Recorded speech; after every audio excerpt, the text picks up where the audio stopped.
When most people think of money in politics, the misnomer Citizens United comes to mind.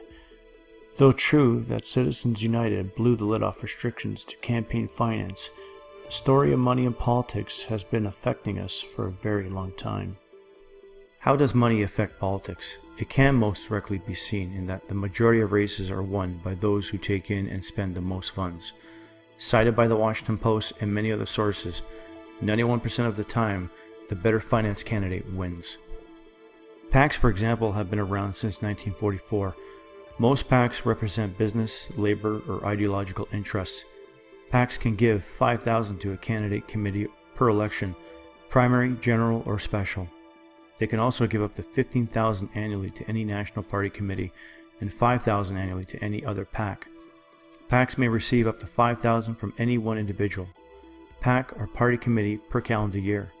This may not seem too bad, but seeing as the number of PACs that can exist is essentially unlimited, it adds up. There are currently 4,292, way more than there are members in Congress. A new type of PAC was created after the U.S. Court of Appeals decision in Speech Now versus FEC in 2010. These PACs make no contributions to candidates or parties. They do, however, make independent expenditures in federal races, running ads or sending mail or communicating in other ways with messages that specifically advocate the election or defeat of a specific candidate. There are no limits or restrictions on the sources of funds that may be used for these expenditures. Basically, they can promote a candidate as much as they want. There are no limits. This is vastly more powerful than a simple PAC. Dark money refers to political spending meant to influence the decision of a voter, where the donor is not disclosed and the source of money is unknown. Depending upon the circumstances, dark money can refer to funds spent by a political nonprofit or a super PAC. Here's how. Political nonprofits are under no legal obligation to disclose their donors. When they choose not to, they are considered dark money groups. Super PACs can also be considered dark money groups in certain situations. While these organizations are legally required to disclose their donors, they can accept unlimited contributions from political nonprofits and shell corporations who may not have disclosed their donors. In these cases, they are considered dark money groups. Dark money groups account for staggering gaps in understanding exactly how each funding dollar is being spent during political elections. These gaps are becoming wider with every election cycle. Political organizations working to influence the 2016 election's outside party or official campaign structures spent more than $15 million in 2015, and only reported about $5 million of that to the Federal Elections Commission. For comparison, the $5 million alone is more than 10 times than what had been reported at this point in 2011, for the last presidential election cycle.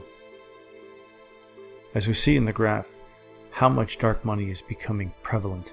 Starting in the 2000s up to 2006, campaign donations were very low and had no impact on election results. And after the U.S. Court of Appeals decision in Speech Now versus FEC in 2010, the dark money donations spiked. Lobbying is another way that special interests control politicians with money. Lobbyists cost money. Who of us can afford even one lobbyist? But large monetary interests can, and it pays off big. Drug makers dole out $240 million for lobbying purposes last year, according to the Center for Responsive Politics, making it the biggest spender. The insurance industry was second at $157 million, at 17.5% of GDP in 2014. American healthcare costs have been rising faster than pharma's political tab. When George Bush was in office, the longest-standing bill on the congressional floor in which people were strong-armed and in tears had to do with a provision in which the American government could not negotiate the price of pharmaceuticals. This has cost the American taxpayers untold billions of dollars and still stands today. The 60-Minute special who reported this at the time said that for every congressperson in office there were 2 pharmaceutical lobbyists, 1 for each year. You think if it was your job to convince a member of Congress to pass legislation in favor of your employers, you can get some things done. Who of us average citizens have the time to lobby your government, let alone full-time? Medicare Part D is a voluntary insurance program. were prescription drugs for people on Medicare. Proposed by Republican President George W. Bush, became law in 2003 and has been in place since 2006. Private insurance companies offer a variety of plans subsidized by the government, and beneficiaries get to choose the plan that's best for them. In 2016, nearly 41 million Medicare beneficiaries were enrolled in Part D. And to add insult upon injury, the current law says that in order to promote competition, the Health and Human Services Secretary may not interfere with the negotiations between drug manufacturers and pharmacies and prescription drug plans. Getting money out of politics is not only troublesome, but has proven to have gotten worse. Since the Supreme Court's decision of Citizens United, which basically codifies money in politics, it would take a monumental effort at best to rid money from politics by current means. Why would a politician pass bills that are basically their bread and butter?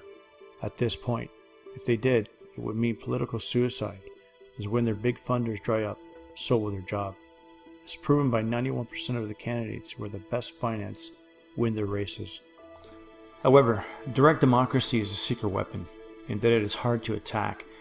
Who would vote against their own interest to have their representative vote the way they tell them, if the simple majority is also telling them to vote the same way?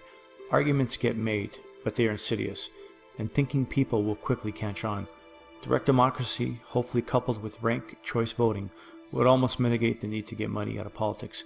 It is that powerful of a force that when the direct democracy reps are in place, they can make sensible laws extracting money from politics, which should be as sacrosanct as separation of church and state. In conclusion, if we use Switzerland as a model on how we want our democracy to look like, we can see they have a different approach when it comes to money and politics.